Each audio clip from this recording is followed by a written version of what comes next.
What is an angry dragon? 50 Randy quiz. According to YouTube, angry dragon. Immediately after you blow your load in a girl's mouth, smack the back of her head and make it come out her nose. When she gets up, she'll look like an angry dragon. We watch movies so you don't have to.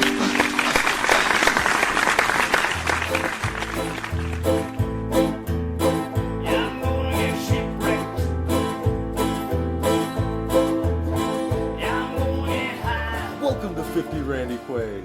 I am your host, Chuck Banner, and with me, my co-host as always, Jay Biggs. Tater Ricardo. and we've got some guests with us, returning. Furious George. Titan. We watched The Green Inferno, and if you have any questions or comments, you can go to 50randyquays.com and let us know. 50randyquiz.com. You know it, brother. It's up and running. Welcome to 2016, Star Whackers.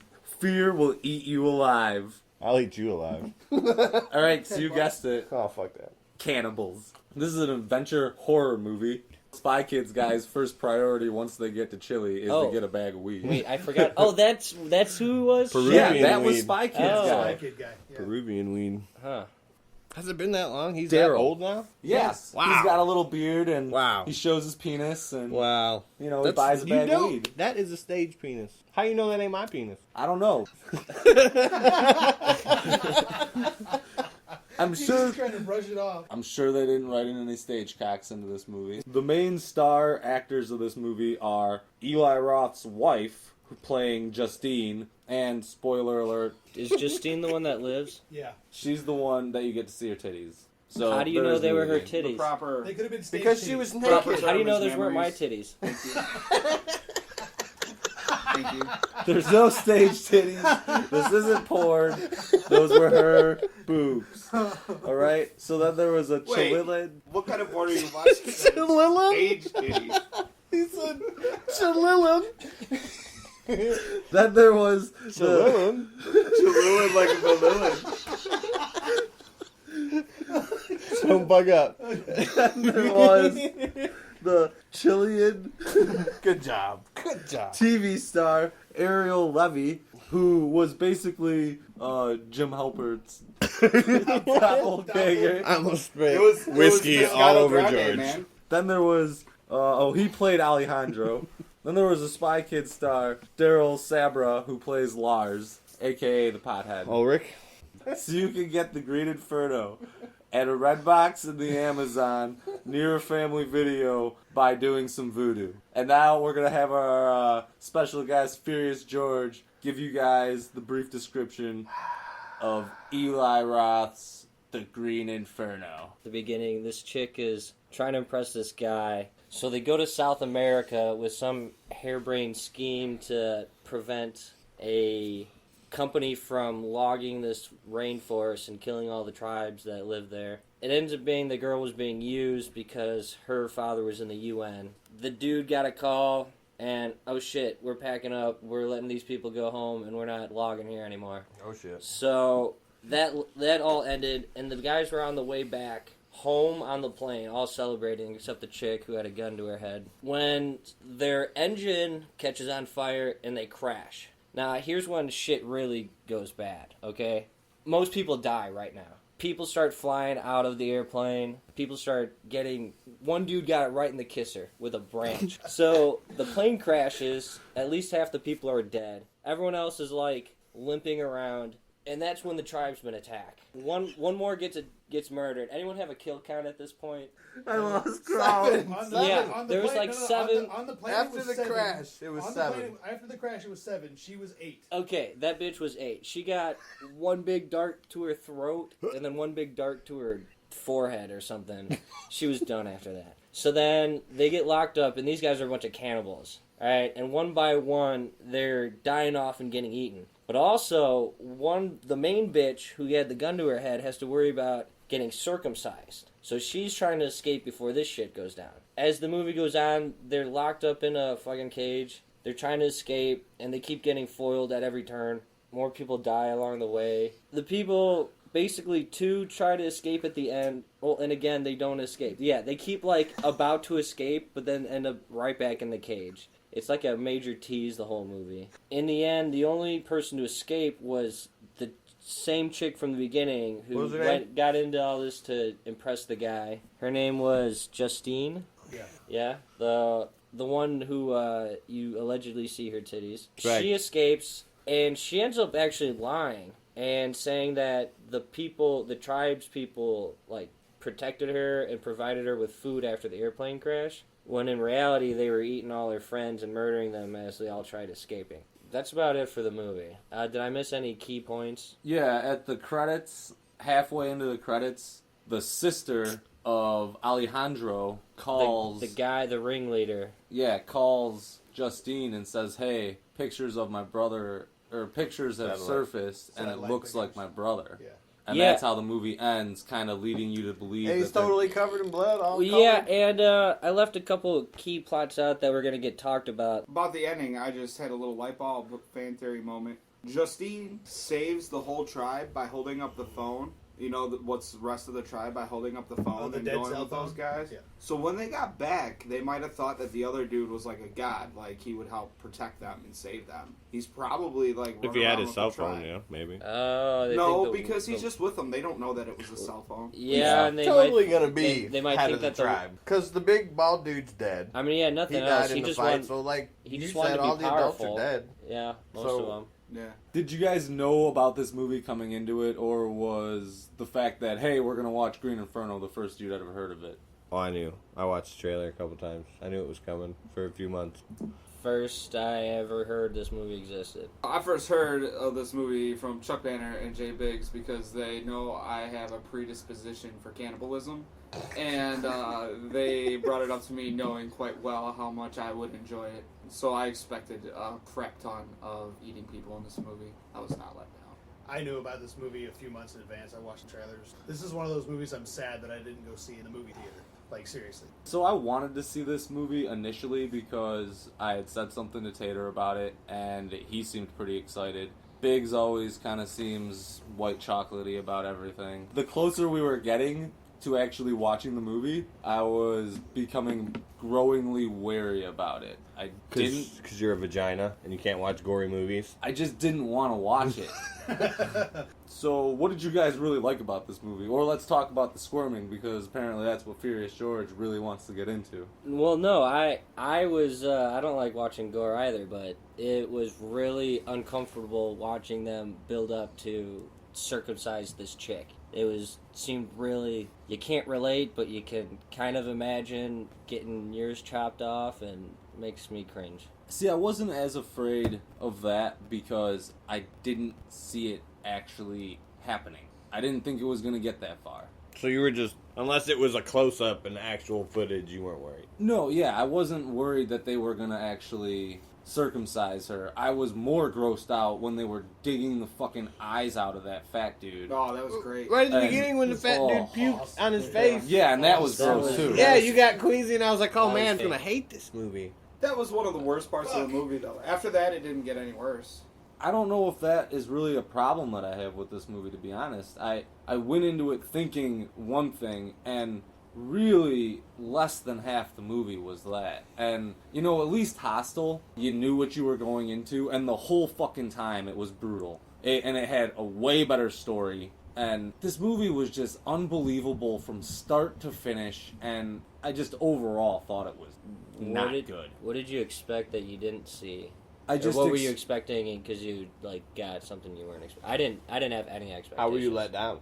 I knew the movie was 100 minutes long. I was expecting 100 minutes of gore? No, I was expecting 80 minutes pretty much of them being Captive? and tortured and systematically eaten and Yeah. broken down. Yeah. And then it went back to kind of the beginning where they showed the how the main character, Justine, her big thing is women's rights, and she wants to stop people from getting castrated. And Interesting about that, too. I didn't pick up on that either. The leader of the tribe was a woman. That was a woman-led tribe that was doing that. And I think that feeds into the end when she says that they didn't do anything, they helped her. I think that feeds into that because she realized at that moment, hey, this tribe was led by a woman. I'm all for women's rights. Like, they were doing this, you know? Did you notice the scene at the end where the little girl went and got the guy to go hunt the chick down? Yeah. What about it? Well, seemed straight up like the girl was leading. Like, it was really obvious that the girl was in Like charge. the women were in charge. That little girl All the over that girls, adult. Females were higher than males. I didn't know if it was like something with the kids, but then now that you point out the tribe's leader was a woman, I think that was that little girl, because she was a woman, might have been. She went and got the guy like, hey, fucking Archer Hunter, let's go get this chick, and she was leading him. That kind of adds to a depth to them either directing or writing a movie, though. Yeah. Because that seems really not coincidental. I totally agree with that, and those are little points that I actually kind of like.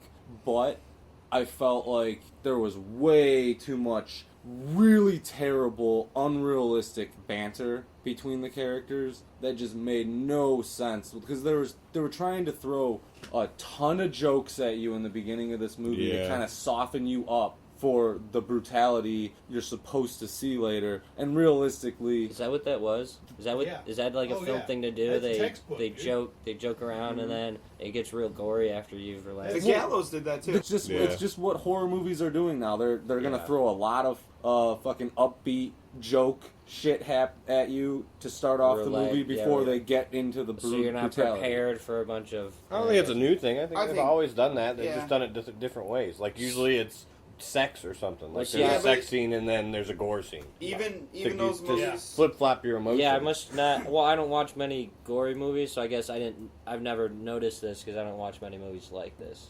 Yeah. But like Halloween didn't follow that format. There isn't like 40 minutes of fun-filled antics yeah, and not laughter. all. but Yeah, they'll not still all. try to. The Halloween was brutal like that. They were just in your face the whole Yeah. fucking movie. But Nightmare on Elm Street did. And Yeah. Jason did. Friday the 13th. Friday the But, 13th dude, but did. eventually Nightmare on Elm Street became a joke. Well, Like, yeah, that's what was that was- great Well, about that's because it. they've I made mean, too many movies. I Freddy don't was a dislike that joke. about I it. mean, it was that's- just the fact that that's the way they went. Not Yeah. a lot of other ones went that way.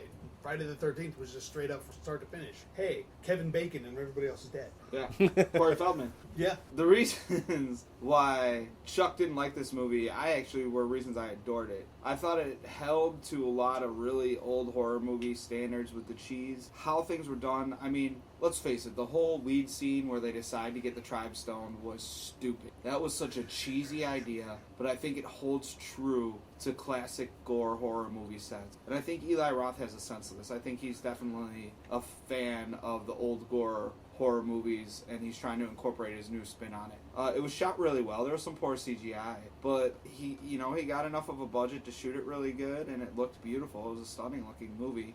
The contrast with the natives and everything, that cheese and the not making sense is what endeared me to it. It felt comfortable to me as a fan of horror movies. I think there's a line, and it's horror movies are either cheesy or realistic and gory. And I think now horror movies are trying to like flirt with that line and do both in one movie, and I don't like it. I agree. Normally it doesn't work. I thought it worked really well with this one.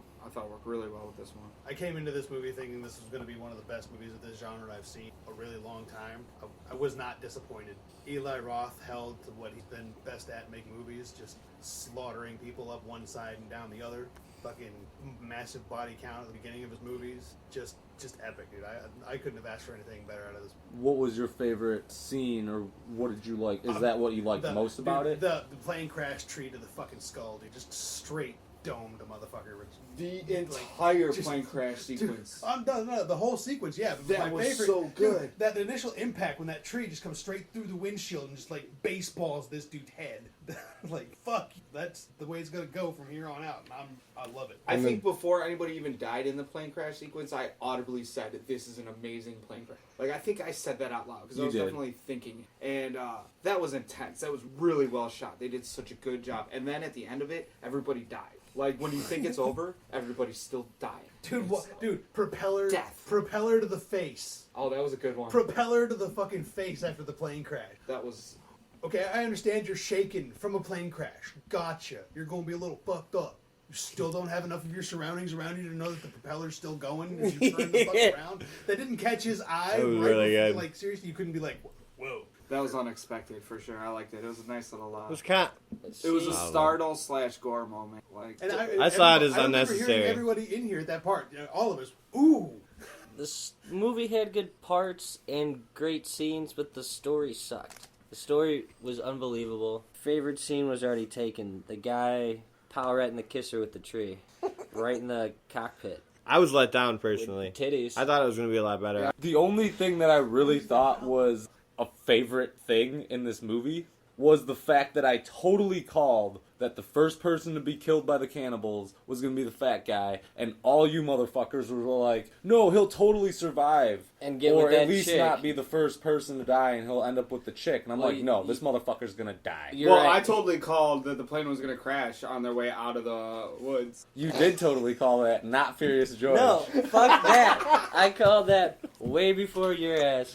I called it on the way to the woods. Yeah, but they didn't go crash going to the woods. No, They crashed leaving. on the way there, I turned to Jay Biggs and I said, dude, they're going to crash on the way back. And Jay Biggs is all, on the way back? And I'm like, yeah, on the way back. And what fucking happened? I don't remember that happening. It would have been George. too. It would have been too obvious. Fuck you.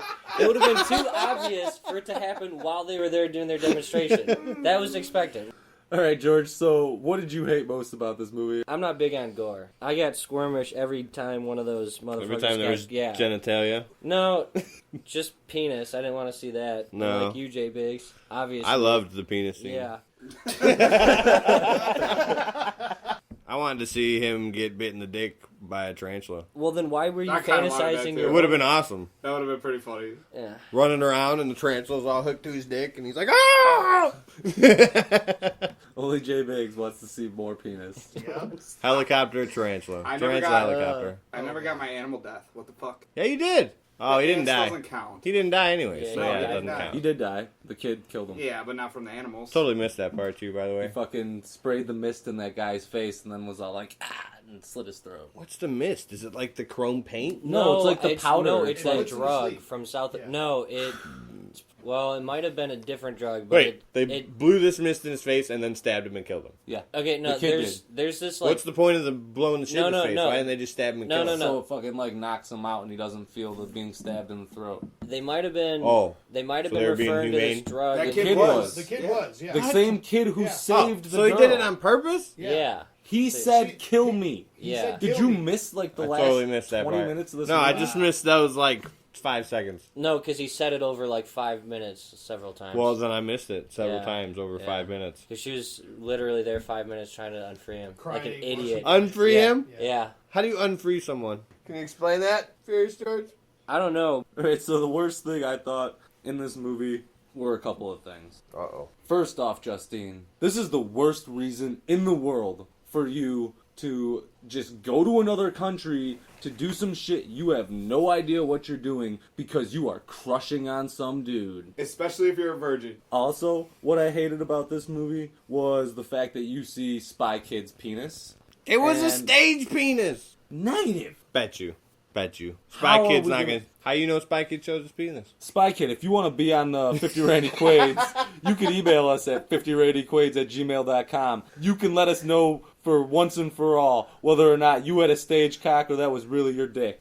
It was a harebrained. You wouldn't like, go nobody with would go 6 there. people. You'd go with like 200 people.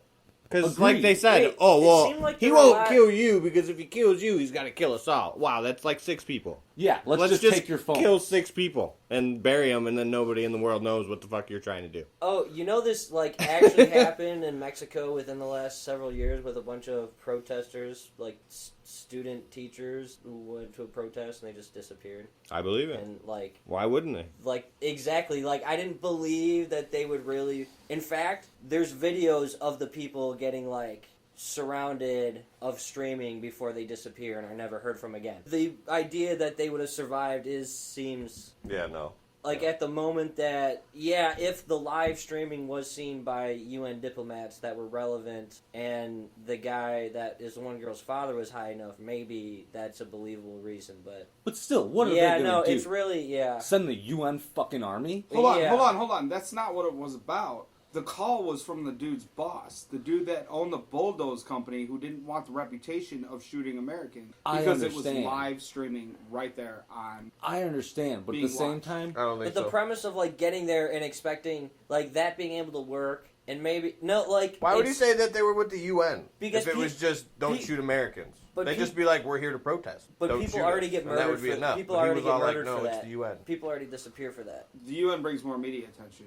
I just don't get what these fucking kids are thinking. It makes no sense to me. And they didn't explain. Is this a school break? Did they ditch school to do this? Is this during the summer? No, that's a big plot hole. She left on Friday, said she'd be back on Monday. They were only there for a couple minutes. Oh well, I just assumed it'd be a plot hole. No, damn it. They covered that one. Yeah, they covered a lot of these things. I just still think that it's just because you wouldn't do it doesn't mean there's not idiots out there that do this stuff. No, and that's the thing. Like, actually happens. There are morons out there who will do anything. Makes it a shitty story to put in this movie because they didn't do it the right way. I don't think that many people the story is the would biggest just flaw. like randomly get on. I don't know too many people that would randomly do that. Just like fly to that country and put themselves in front of guns to prevent some people from logging. But it happens. This girl literally goes from waking up, seeing the protesters, seeing the guy going, oh damn, he's cute, and then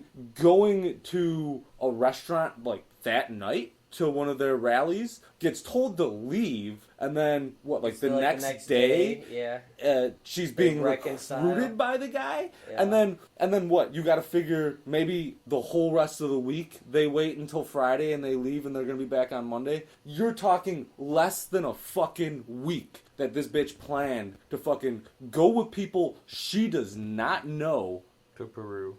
to do something that she doesn't even know what she's really being a part of. She was stupid for doing that, but Alejandro had that planned out for a long time. And see, that's the thing. We don't know how long Alejandro did have it planned out, but I am assuming that he seemed like a smart individual. At least he had a plan. He said that he was in cahoots with another it was a big conspiracy with lots of people involved, including the police that got bribed to let him go. Yeah, and see, that makes sense. But nobody else seems to know what the fuck's going on. Like, Alejandro probably lied to a bunch of those other people, but at the same time, why does she just all of a sudden go... she's dumb.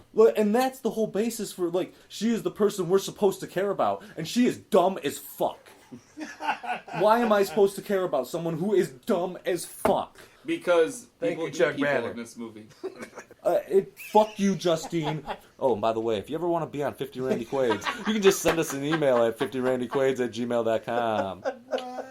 It's not her fault. Quit taking it on her. He wrote the movie. Well, then fuck Eli Roth. Well, there you go. Why he must think that little of his wife. I guess the biggest thing I didn't like was the CGI. I thought that was the worst part of the movie, which is pretty good. The jaguar and the ants looked awful. Yeah, there was more CGI than terrible. that, but those were the worst. When they were cutting dudes' limbs off, it was super CGI. When they were like hacking his leg, you could tell the blood in the leg was all CGI. But I think that's just a new version of a lower budget horror movie. Back then, it just looked really cheesy. Now they got cheesy computers. Man, I wish I had $6 million to spend on a movie and it be considered low budget. Right? I don't understand. Well, it's lower budget, yeah. That's what I mean by they're just flirting with that line now. Low budget to me is like, what's that movie, Paranormal Experience? $10,000? They're spending a bunch of money to make a cheesy movie. I'd rather spend the $100,000 and make $6 million, and then because how much? They probably had to spend. How much money did they make on that? They probably had to pay his wife a bunch of money, and they had to train all the natives how to act, and they had to go out to the rainforest. The makeup was really good. They were probably on location. It looked like it didn't look like a set. The makeup was really good. They were covered in red paint. Yeah, they rolled in and red dirt in the morning. bones in their noses and everything else. That's never been done before.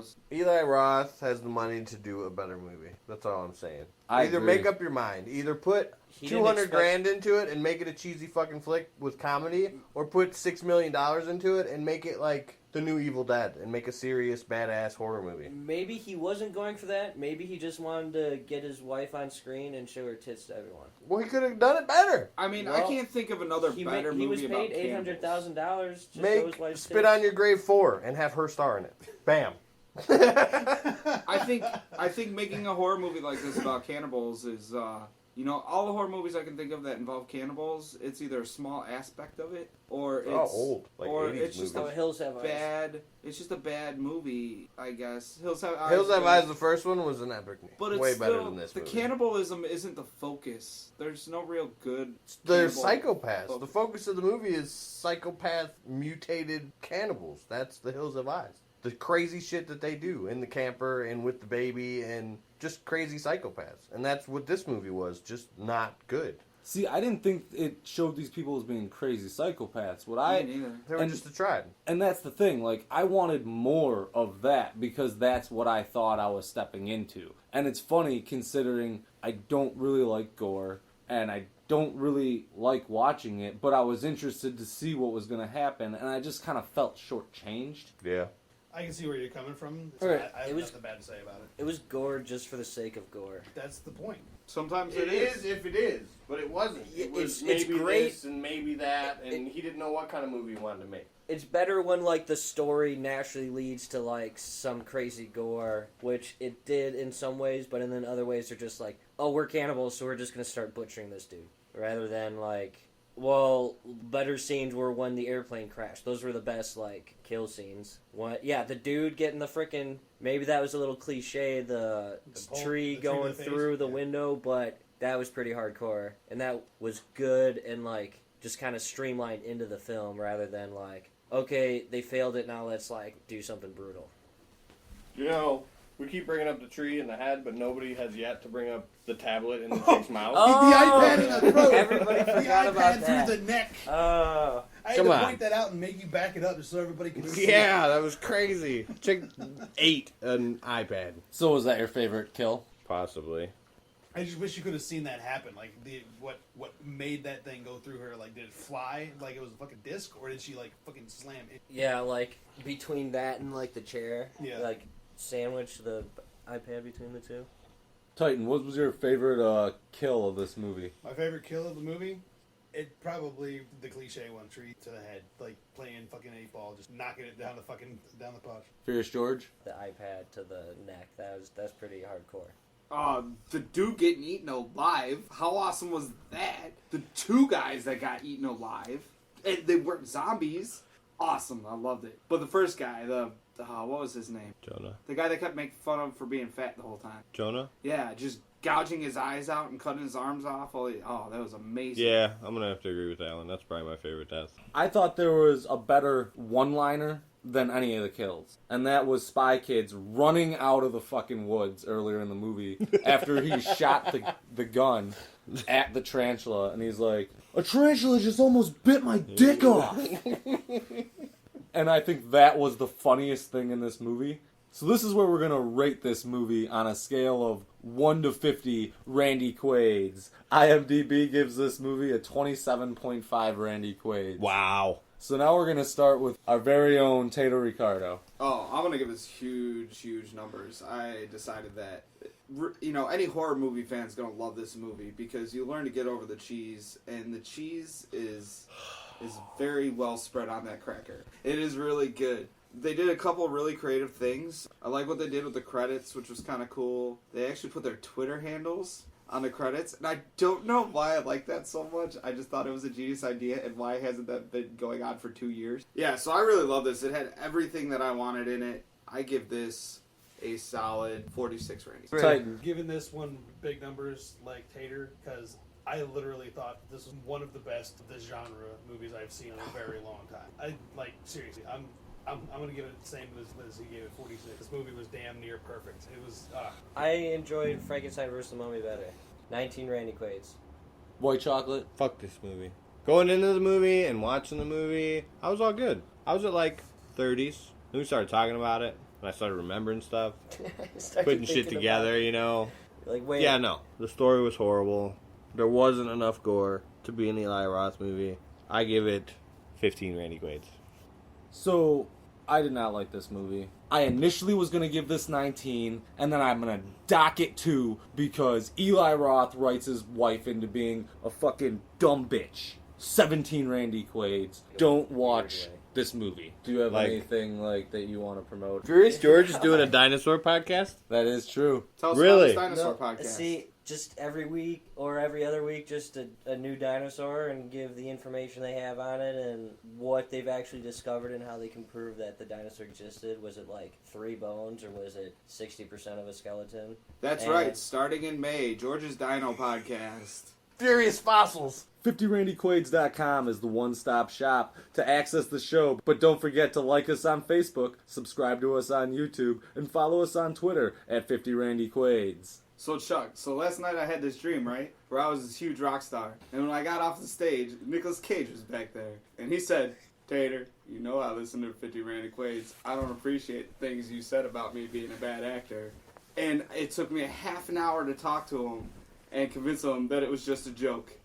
Can you believe it? Nicolas Cage. Why am I having dreams about Nicolas Cage? Go to 50randyquades.com to vote for the best of times cage fight between Nick Cage's character Nick versus Crispin Glover's character Crispin.